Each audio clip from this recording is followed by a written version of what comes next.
దావీదు కుమారుడా నన్ను కరుణించు అనే ఈ చిన్న ప్రార్థన దేవుణ్ణి నిలిపివేసిందండి. ఈ చిన్న ప్రార్థన దేవుణ్ణి ఆపివేసింది. ఈ చిన్న ప్రార్థన దేవుణ్ణి వెనకకు తీసుకొచ్చింది. ఆ గుడ్డివాడి మనసు ఏమైపోయిందట? విరిగిపోయిందంట.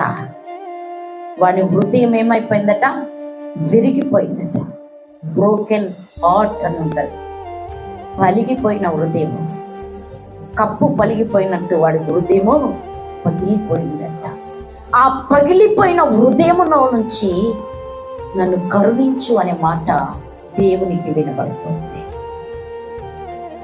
ఆ పలిగిపోయిన హృదయాన్ని, ఆ విరిగిపోయిన హృదయాన్ని దేవుడు లక్ష్యము చేస్తూ ఆగిపోయాడు. విరిగిపోయిన నలిగిపోయిన హృదయాన్ని దేవుడు ఏం చేస్తాడట?